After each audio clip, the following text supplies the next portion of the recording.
What's going on, everybody? It's EricRayweather back here, and in today's video we're going to be doing something a little bit differently. Every once in a while I like to kind of do these type of videos for you guys where I just talk about a topic and get your feedback on it in the comment section. So definitely, what we're going to go over today, let me know your thoughts in the comment section, what you think about it. But Madden 18, the truth about Madden 18, why does it seem to be dying so early this year?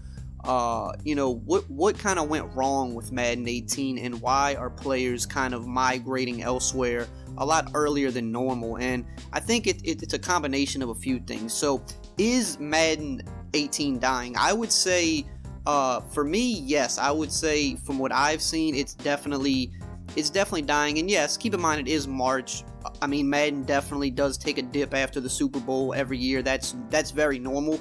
But as someone that's played really heavily these past few years, I feel like it's taken a steeper nosedive this year than in years past. Like Madden 16, for example, I mean, people were playing that really heavily, into June. Last year, not as much as Madden 16, but still pretty heavily May, beginning of June. There was still some action going on, but right now, the Madden scene is just kind of dead. And there's a bunch of things we can attribute that to, and I'm going to cover all of them in this video. Definitely in the comments, let me know what you think are the main reasons Madden's dead, and what can EA do to prevent this from happening in Madden 19. So, outside of just the natural fall off after the Super Bowl, like I said, that happens, but outside of that, let's talk about some things. So, I think, obviously since Madden Ultimate Team came into the fold years ago, that has extended the life of Madden, whereas really after the Super Bowl, Madden just kind of became non-existent for most people. Once Ultimate Team came into the fold,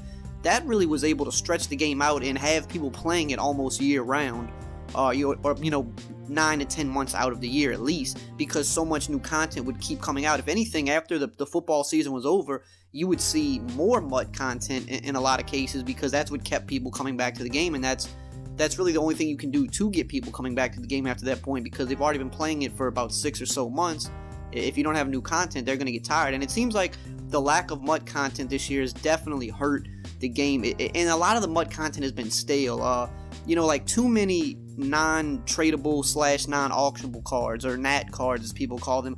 Way too many NAT cards this year, just from the beginning even till now, and I think that really wasn't the best decision on EA's part, because you have people now that, I mean, yeah, they still have some new good cards coming out here and there, but people have so many NAT cards in their binders that they can't sell these cards off and get some of that investment back to put into these new coins. It's kind of like you have to spend more money this year. Now, I will say, I feel like there's been a lot better pack pulls this year. I will say that there's less content, but I feel like the pack odds have been a little bit better this year. At least that's from what I've seen. I don't buy a lot of packs. I buy an okay amount, but I don't buy as much as the average MUT YouTuber or even MUT player. But I've seen a lot of guys seem to consistently pull a lot of good stuff this year, so it seemed like pack odds have been a little bit better, just from what I've seen. But the content, I mean, you can look years back, and it was like Monday through Sunday, you had something new every day, and it wasn't one new card every day. It was, whatever promo was for that day, you had a ton of new cards every day, and usable cards. But this year, we have some days out of the week where we're not getting any content, and then when we do get content, a lot of times we're getting cards that aren't even usable at this stage of the game, and I think that's the big problem. Like, EA is not giving us things that make us want to jump back on MUT, because I think that kind of carries into the next problem, which has been the thresholds of this year, right? Because in past years we didn't have thresholds, so you really had a need to try almost any good card that came out. But now, a good example is the new flashback Mike Evans just dropped. He has 90 route running, 96 overall card. He's got great stats, but he's got 90 route running. You know that the route running threshold is 91. No one wants that card. The only way to get his 91 route running is to power him up, but now that creates a whole nother big investment from you, and then you can't resell him off. Now you're stuck with him, so nobody wants that card. But had you given him, 91, 92 route running, then more people would have been excited to try that card. If you put out any defensive player, he could be a goon in any stat, but if he has 90 or less zone, most people aren't going to want him, unless maybe they have, the motivator Honey Badger so they can bump his zone up. But if you have a really good card that has no way of getting 91 zone, doesn't matter what the rest of his stats are, nobody wants him. And it's like this for a lot of cards. We know how the ratings work this year. We know that if your defensive tackle has higher block shed than the center has run block, you're gonna block shed him most of the time. So if the highest overall block shedding defensive tackle has a 97 block shed, and then EA releases a really good DT that has great stats but only 95 block shed, nobody wants him because they say, well, I need the guy with 97, I need the absolute highest guy here. And I think that has really hurt the game this year. Like, we kind of know a little bit more about the ratings than we did in years past. We know what the thresholds are for certain ratings, so it's like, you can release the best running back in the world. If he doesn't have 91 plus truck, most people don't want him because they want to be able to truck every play because it's so over effective. So even when the content they are putting out, because of those thresholds, they've kind of backed themselves into a corner where, you know, these are players that in other years we would have maybe been dying to get on and test out. Let's see how these players work, because that's how it went in the years past. We would be like, we got to see how this player works as compared to this player. But now, if they already don't meet a certain threshold, we don't even bother looking at them twice. Or if we say, oh, we have to power him up to get him to that threshold, that's going to cost us another maybe 200 to 500,000 coin investment, and then I'll never be able to sell him off. I don't want to do that. And I think that's something they can look to next year, is like having power-ups with like a quick sell value that matches their overall, so you can get some of your initial investment back. So let's say it costs you 500,000 to power up this card. You know, realistically, maybe, you know, you might want to sell them off in a couple months. Maybe you can get, you know, 100,000 for them. Just get something substantial back so that you don't feel like, you know, you might want to power this card up, but you know, like you're getting nothing back in return if you hit a point where you don't want to use him no more. At least let me get, you know, 20% of my investment back, 25% of my investment back potentially. So at least if I do want to sell him, I'm, you know, I can still have some money to put elsewhere onto the next player. So I think that's the first problem. Lack of MUD content. It's definitely, it's low. The stuff they are putting out, a lot of the easy stuff that you can get is nat, so you can't really make money off of it. You know, like you can pull, you know, they had the solos where you could get a free Team of the Year player, but a lot of people were pulling the Team of the Year fullback or the Team of the Year safety for the Titans that nobody really wanted, but you couldn't do nothing with it. You couldn't sell them, but you didn't want them, so it's like, yeah, you got a high overall card, but he wasn't of use to your team, but you couldn't actually make no coins off of him, so it was like, you felt like it was a waste of time unless you got lucky and pulled one of the cards that you actually wanted. And it's been the same, you know, for all the other promos that have been like that. And then on top of that, they're releasing cards that other years would have looked enticing, but because of thresholds, we can't use them anymore. So that's a big thing. So now, let's jump to the next thing, which is the elephant in the room, Fortnite. Fortnite is taking over the world right now, and I say this as a player who does not play Fortnite, because I just, flat out, I'm not good at those type of games. They look fun, I love watching them, but I'm not good at them, so I don't even play it. But Madden is losing so many players to Fortnite right now. Like, if you go on Twitch, even, like, a lot of the big Madden Twitch streamers are streaming Fortnite way more than Madden. And it's to the point where some of them are only getting on Madden to stream it here and there because that's how they make their money, because a lot of the people that are, you know, subscribed to them or follow them, they did that for Madden. So when they go to stream Fortnite, their numbers are going to naturally drop a little bit. So they only go back to Madden because that they need to do that, you know, every so often just to keep their numbers up and to keep their money rolling in.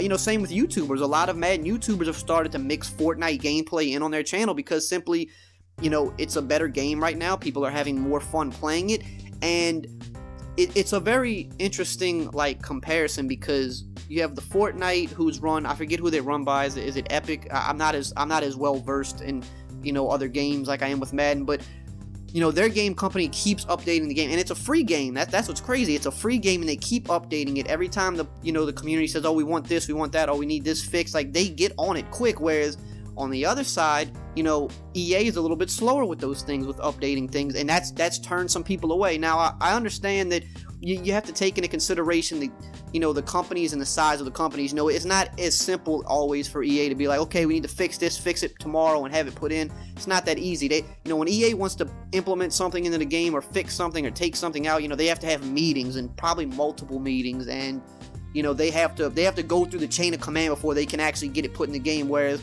with Fortnite, the company that runs them, it's probably a little bit easier for them to update things a little quicker. So I do understand that. I'm not holding that against EA, but the responsiveness of the guys that make Fortnite, the way they are making sure that they are, you know, answering the community and getting to them so quickly and fixing issues of the game and making it better and releasing new game modes, they're keeping people active. Whereas on the other end, you're watching EA and it's like, you know, they just released like solos to get a 90 overall Devin Cruz, and or Colt Cruz and Devin Wade that are Nat cards. Like, that was like a new thing that they added to the game, whereas Fortnite just added a brand new game mode altogether. And it's like, hold up, like, you're losing. I mean, it's not just Madden. A lot of games are losing players and fans to Fortnite right now. It's a phenomenon. It's taking over the world. But if you're trying to bring some of these people back in and keep them on your game, you need to up it. Like, back when, you know, normal years where you didn't have another game taking players away from you at this rate, you know, you were putting out better content. But now that there's actually, like,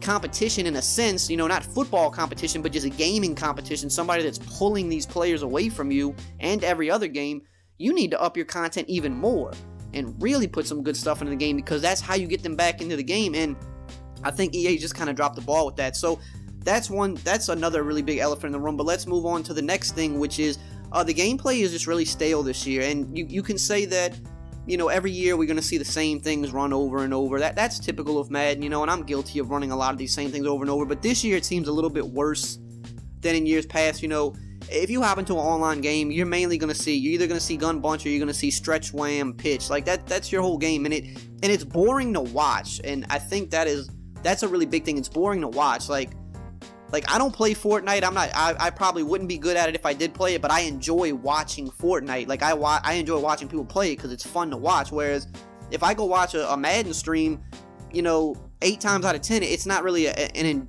entertaining stream, because you're just seeing pitch, dive, stretch, you know, gun bunch, you know, same play over and over. And like I said, I even play like that to some extent, so I'm guilty of it too. But it's definitely not fun to watch. And I think that even translates over into the Ultimate League, which is another reason Madden is kind of dying out. I think Ultimate League was a really great idea, but it's kind of stretched out too long, and you're seeing kind of this. I mean, in any Madden tournament, you're going to see a lot of the same tactics and gameplay and formations and plays over and over. But I think when you just pack it into a weekend, to one big tournament, it's kind of cool. But when you stretch it out over like 8 weeks or however long it is, it's kind of, people have lost interest in it. A lot of people have lost interest in it already, and it's kind of just, I don't know what the numbers are, so I could be wrong, but it seems like I don't see anybody talking about it every week when it's on. You know, I usually for a Madden tournament, you see people on Twitter, Twitch, YouTube, everybody talking about it. I don't really see that after the first few weeks of Ultimate League. I haven't really seen that, so it seems like that is kind of just, I'm not gonna say it's been a fail, but it just hasn't maybe been what they thought it would be. So that's another thing to take into consideration. But yeah, I mean, that's really what it is. I think that's just the truth about Madden 18. It's one of, gameplay wise, it's one of the most boring games, just because it is so run heavy. And then if you are facing passing, you're just facing bunch every game. So it's more boring to watch than it's ever been. You know, the lack of MUT content being dialed back has kept people away. Too many Nat cards has turned people off to the game. You're losing players to Fortnite, which right now is a better game, it's probably the best game out right now. I mean, if you take the consensus of everybody, it's the best game out right now. So, you know, that's not something you can fully control. They're just like a phenomenon that popped up and they're just taking over. But you're losing people to that.